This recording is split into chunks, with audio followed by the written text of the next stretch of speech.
Hello everyone and welcome to Englab Pro. I'm Mo. We are going to continue our grammar lessons with simple future. Simple future is basically expressed in two different forms. The first one is will and the other one is be going to. I will go through each of them and I will explain what the uses are. Let's begin. Now let's see how simple future with will is formed. Well, let's start with the affirmative form. We have the subject at the beginning, and then we have one will, and then we have the verb in the simple form. No S, no ing, no ed, nothing. Simple verb. So you say, I will work, you will work, he, she, it will work, and the rest. For the negative form, we say won't instead of will. Of course, it is will not, and will not is contracted to won't. So will not means won't. I won't work, you won't work, and the rest. And for the question form, we just move will to the beginning. Will I work, will you work, will he work, and the rest. Now let's talk about the uses of will. The first one, an instant decision for future actions, no plan. It means that the speaker doesn't have any plans. He or she just makes the decision at the time of speaking about something that he or she is going to do in the future. Let's take a look at this example. A says, what are your plans for tonight? And B answers, actually nothing. Wait, I'll invite friends over. Do you agree? It means he or she didn't have any plans for inviting friends. He or she has just made the decision at the time of speaking. So it means that there is no plan for your decisions. The second use, happenings that we are not sure of their occurrence in the future. It means that you're not sure whether it will happen or not in the future. In this situation, we use will. Let's take a look at this example. A asks, what are your plans for the holidays? And B answers, I'm not sure yet. Maybe I'll just stay home and relax, or perhaps I'll go and meet my grandparents in their vacation house. You see, we have the words I'm not sure yet, maybe, perhaps. These are the words that show that you're not sure of an action.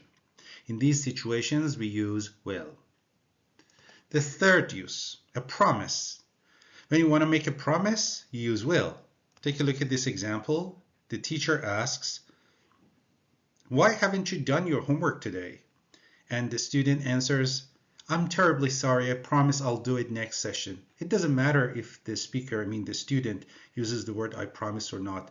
He or she could say, I'm terribly sorry, I'll do it next session. The use of will shows that the student is making a promise.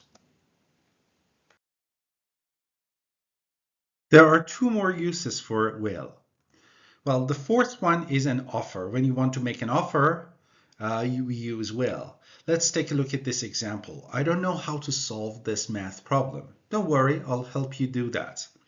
B is offering A to help him or her do the math problem.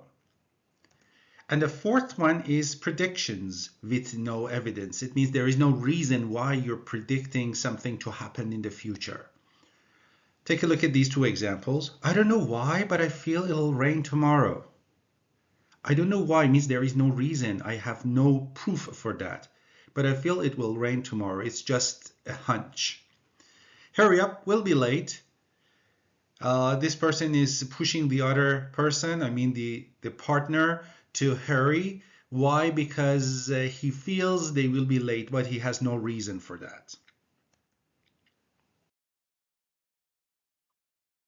Let's see how be going to is formed. Well, the affirmative form is the subject plus am is are, different forms of the verb be, going to, and the simple verb. Again, no s, no ing, nothing. I am going to work. Work is simple. You are going to work. He or she is going to work, and the rest. For the negative form, we just add not to am, is, or are. I am not going, you are not going to work, and the rest. And in the question form, we just move the to be verb am, is, are to the beginning of the sentence. So we say, am I going? Are you going to work? Is he or she or it going to work? And the rest. Let's see the uses of be going to. there are basically two main uses. The first one is future plans. When there is a plan, we use be going to. When there is no plan, we use will. Let's take a look at this conversation. What are your plans for tonight? B answers, wow, I'm so excited about it. I'm going to meet my old friends. Actually, we're going to meet at a bar. I really miss all of them. And A says, lucky you. I wish you a great night. Here you can see that there is a plan. They have already arranged it. They are going to meet at a bar. So when there is a prior plan, we use be going to.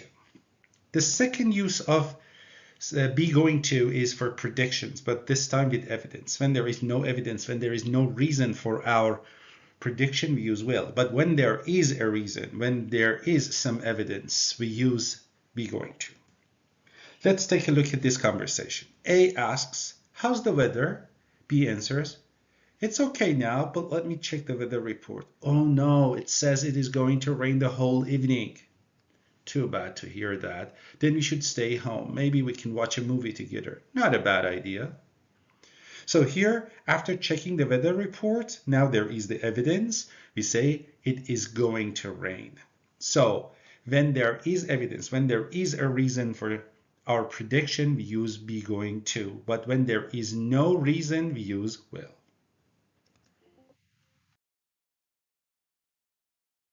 Now let's do a simple exercise to make sure that you've understood the lesson well. Well, here there is a conversation with some blanks, and then in the blanks you need to use will or be going to. It's a good idea to pause the video for 1 or 2 minutes and try to answer the questions yourself, and then replay the video and try to check your answers with me. Well, I'm going to start it right now. This conversation is between Maya and David. Maya says, are you excited about the team building weekend? David answers, honestly, I'm not sure. I might join the hiking activity, but I haven't decided yet. Means he's not sure yet. Oh, come on, it's already on the schedule. You have fun. Means this is a reaction that she shows spontaneously at the moment. There is no thought behind that. There is no plan. So the best answer is will. Maybe I think I stay at the back of the group and just enjoy the view. I think shows that David is not very sure about it. So the best answer is will. Maya answers, smart. I bring some extra snacks just in case we get hungry on the trail. So she's talking about her plan. So she says, I am going to bring some snacks. David says, thanks, I carry your bag if it gets too heavy. That's the offer of help, right? So the best answer is will. Thanks, I will carry your bag.